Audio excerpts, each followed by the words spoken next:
আসসালামু আলাইকুম। প্রোটিনের মাত্রা ঠিক রেখে আজকে আমি দানাদার খাবার তৈরি করলাম। আমি দানাদার খাবার তৈরির জন্য কি কি আইটেম বাজার থেকে সংগ্রহ করে নিয়ে আসছি সেগুলা বিস্তারিত আপনাদের সাথে শেয়ার করব। আমি দানাদার খাবারের মধ্যে 11 থেকে 12টি আইটেম ব্যবহার করে থাকি। এর মধ্যে যেমন গমের ভুসি, ভুট্টা ভাঙ্গা, ধানের গুঁড়া, সয়াবিন ভুসি, ডালের ভুসি, ডিসিপি প্লাস, ডিপি প্লাস, খাবার চোরা এবং পরিমাণ মতো লবণ। আমি যদি রেশিও বলি, গমের ভুসি 100 কেজিতে মোটা ভুসি 25 কেজি, ভুট্টা গুঁড়া মানে ভুট্টা ভাঙ্গা 18 থেকে 20 কেজি, ধানের গুঁড়া 100 কেজিতে 20 কেজি, সয়াবিন ভুসি 100 কেজিতে 20 কেজি এবং যে কোনো ডালের ভুসি অ্যাঙ্কার হোক, মসুর হোক, যে কোনো ভুসি 20 কেজি। আমি এখানে মসুর ভুসি ইউজ করছি।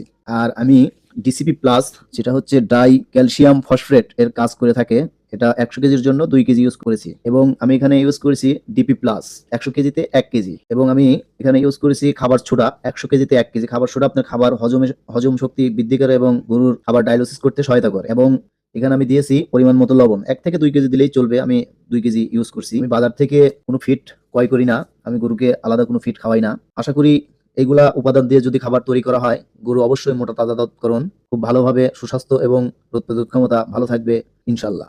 গায়ের ক্ষেত্রে আমি শুধু এরকম পরিমাণ মতোই দেই, ধানের গোড়াটা বাদ দেই এবং মসুরের ভুষির জায়গায় কালের ভুষি দেই। ইনশাল্লাহ আশা করি ভিডিওটা আপনাদের ভালো লাগবে, এভাবে খাবার খাওয়াতে পারেন।